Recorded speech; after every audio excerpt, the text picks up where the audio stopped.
you go back nearly 100 years now when football first began, and it was virtually part of the suburb. You know, you look forward to March, April every year, and those months were, you know, it was a passion. It's a real passion.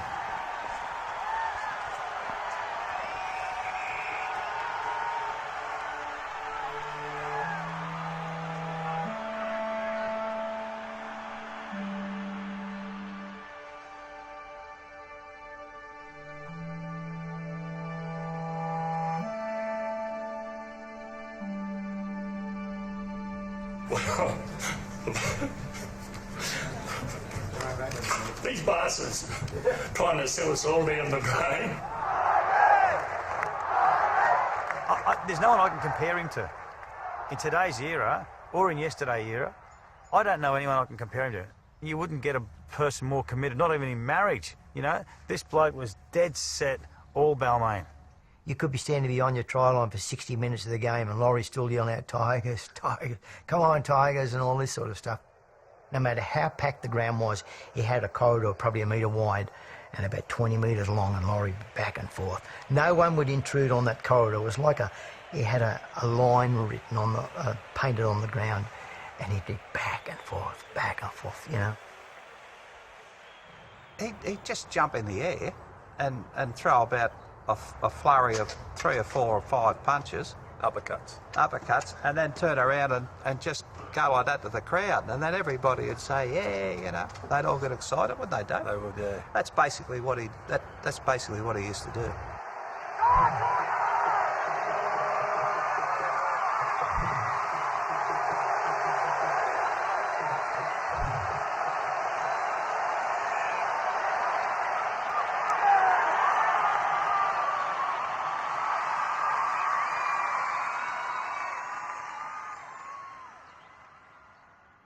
The crowd may be going home, and Laurie still he never walked out on you. He never walked out. He's just, he was the sort of person he would stay till the finish, yeah. The only bloke I know that can walk through, whether it be State of Origin, Balmain or Australia, would walk through and the doorman would never question one second of Laurie Nichols, not once. Even when the coaches say, everybody out, you've had a rotten game, everybody out. Laurie was the only person that was allowed in, so that's how special he was. I'll tell you what his pass was. Hello, mate. Bang. They just let him straight through. He knew everyone, as you said, he knew. I mean, it might have taken him a few weeks, but he would know them all. He used to say to me that Larry Corrower makes him feel much so sorrier. Gary Jack, he's the world's greatest bat. Alan McMahon, sound the alarm, it's Alan McMahon. Benny Elias says, come and try us. Gary Jack will drive them back. They were so spontaneous. Neil Pringle sends them in a tingle. Larry and celery! Larry and Laurie, you know, and it sort of puts you off the game because he was standing right there now. The only two I remember, Sidney Williams is worth $1 million, and Beatso beats him, and then he eats him. I mean, I recall way back in 1969, I think, when he was voted the #1 supporter by by all the fans, that Laurie Nichols is the #1 supporter for Balmain, and this bloke was a fair dinkum #1 supporter. There was daylight at #2 because this bloke was fanatical. Yeah, it was an era where there was a lot of loyalty from the players, there was a lot of loyalty from the supporters, and Laurie was represented just what that loyalty and that passion was all about. Calling for the ball, Provan positions Crocker. On to the flying Williams, who dives over for the only try of the match.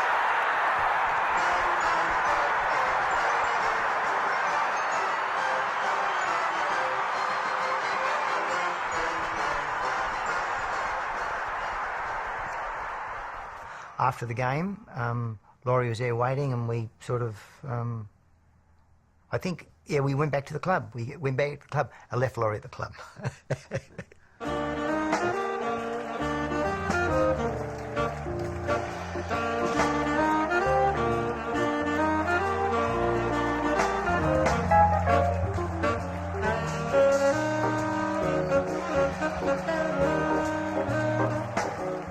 it became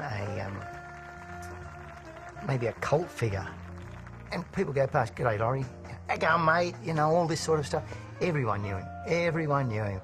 I used to say to him, you know, where you going? He could be in England, or he could be in Europe, or in China, or anywhere.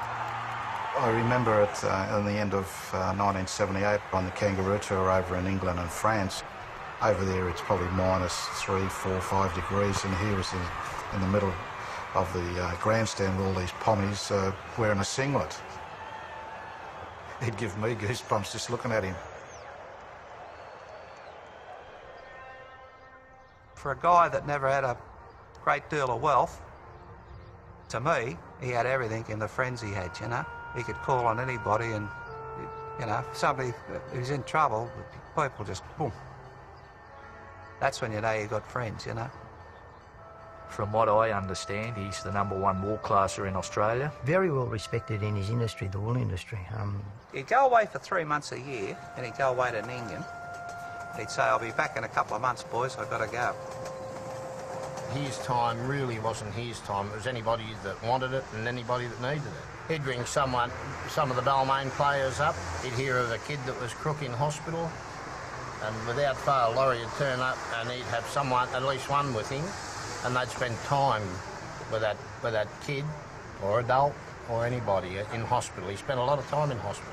I mean, he should have been the ambassador for public transport, because he used public transport. He knew every timetable imaginable, and he knew how much it was from here to Springwood, from here to Wyong.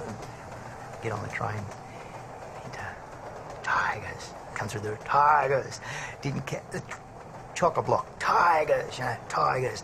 They go, "Hey, Laurie, up here, mate." So they come out, Tigers. I can recall this incident very vividly. It just sticks in my mind about Laurie, you know, catching the train from Parramatta at, say, 1 o'clock in the morning. And Balmain had been smacked from pillar to post by South Sydney. It was a long afternoon. All the seats were taken except this lady had a cat in a basket sitting down alongside her on the train, and said to the lady, "Ma'am, would you mind moving the cat? Hold the cat on your lap, because I'd like to sit down, the train's full." She was most indignant that he had asked to sit down, because she said the seat was for the cat. And Laurie's full of drink, and this cat's all over him, running around and all that. He said, "Listen, love, I'll only give you one more chance, you know." In the end, he said, lifted up the window and said, "Lady, rat-a-tat-tat, say goodbye to your cat." Threw the cat out the window. And as Laurie put it, he said, "I heard the me, but not the meow."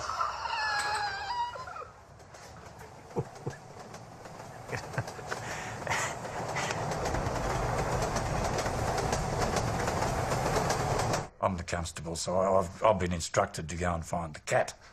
So I wandered back up to the railway line, west about 200 metres, I suppose. There's the cat, not a problem. The cat's just wandering along the railway track.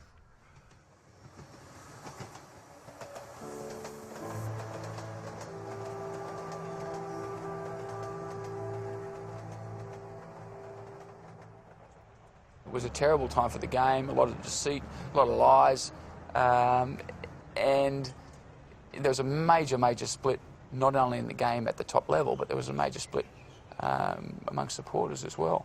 He saw no value at all in the merger. He saw the destruction of a separate entity, a foundation club that lasted since 1908, and he made those points strongly at meetings the members had. You know, he said he was always taught that what's yours is yours, and don't let anyone take it away from you. Over my dead body, our great club's not going to merge with them. We'll fight. We'll fight to the very end. We say to the NRL, this is a business. If you want your business to succeed, stop telling your customers to go away. That is who we are. We want our game back.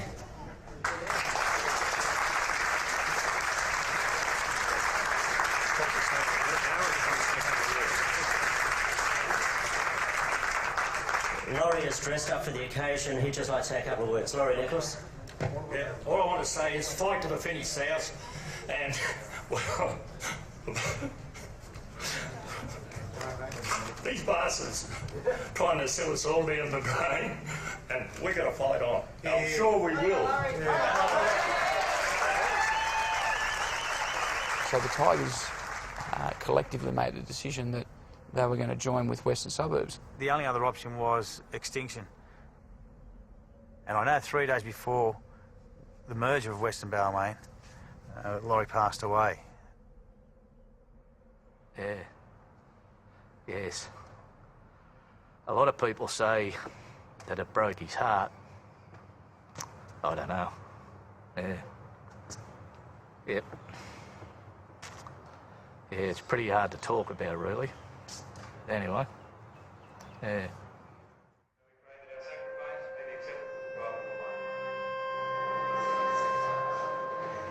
I think the thing that kept Laurie going, his reason for living, was the Tigers.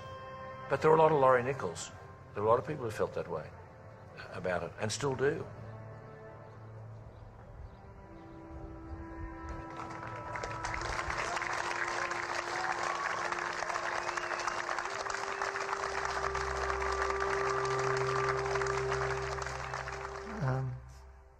I don't know. I just feel like I've had a rare opportunity to meet someone who's sort of a star.